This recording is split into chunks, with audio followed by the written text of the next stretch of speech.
কিরে, মাধ্যমিক কেমন হলো? ভালো। দিদি, এরপর কি করা যায় বলতো? ভাবছি কোনো একটা কম্পিউটার কোর্সে ভর্তি হব, কিন্তু কোনটা ভালো হবে বুঝতে পারছি না। আচ্ছা, এই ব্যাপার। রাজীব গান্ধী কম্পিউটার সেন্টারে একটা ভালো কোর্স আছে, তুই ওটা করতে পারিস। আচ্ছা তাই? কি কোর্স রে? কোর্সটার নাম DOAP, diploma in office automation and publishing. আচ্ছা, বাকি সেন্টারের থেকে এখানে স্পেশাল কি আছে? এই কোর্সে শুধু বেসিক এক্সেল, ওয়ার্ড বা পাওয়ার পয়েন্ট শেখানো হয় না, শেখানো হয় জিএসটি এবং ট্যালির মতো অ্যাডভান্স অ্যাপ্লিকেশন, যা মাধ্যমিক এবং উচ্চ মাধ্যমিক পরীক্ষার্থীদের জন্য নিজের পায়ে দাঁড়ানোর সেরা কোর্স।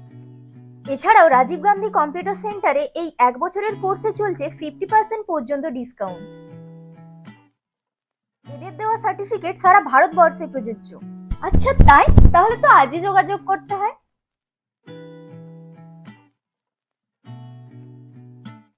আমি তো ভর্তি হয়ে গেলাম, আপনারা আসছেন তো ভর্তি হতে রাজীব গান্ধী কম্পিউটার সেন্টারে? তাই স্ক্রিনে দেওয়া নাম্বারে যোগাযোগ করুন।